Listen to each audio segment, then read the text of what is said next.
ओम नमो भगवते वासुदेवाय।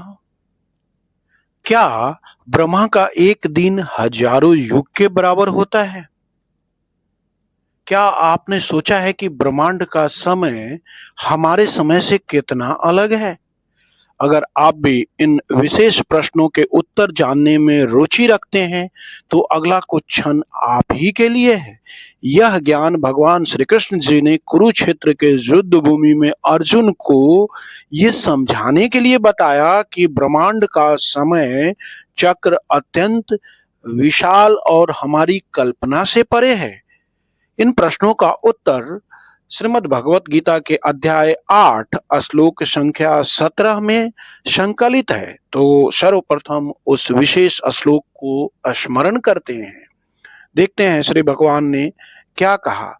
सहस्र युग पर्यंतम अह यत ब्रह्मणो विदु रात्रिम युग सहस्रंताम ते अहोरात्र विदो जना।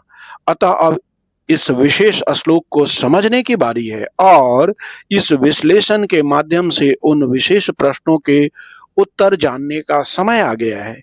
प्रभुपाद जी के व्याख्या के अनुसार ब्रह्मा जी का एक दिन हजारों युग के बराबर होता है। इसी प्रकार उनकी एक रात्रि भी उतनी ही लंबी होती है। यह दर्शाता है कि ब्रह्मांड का समय चक्र अत्यंत विशाल है।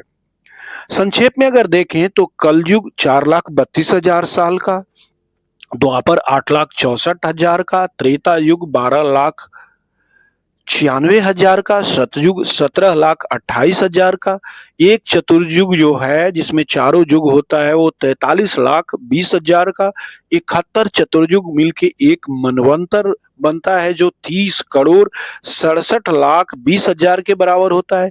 1,000 चतुर्युग को एक कल्प बोलते हैं जिसे 4,32,00,00,000 वर्ष समझिए। तो ये जो है ब्रह्मा जी का एक दिन हुआ। इसी तरह की रात्रि होती है, तो ये बहुत लंबी आयु है, बहुत लंबा समय है। तो लेते हैं श्री हरि का नाम और बोलते हैं ओम नमो भगवते वासुदेवाय।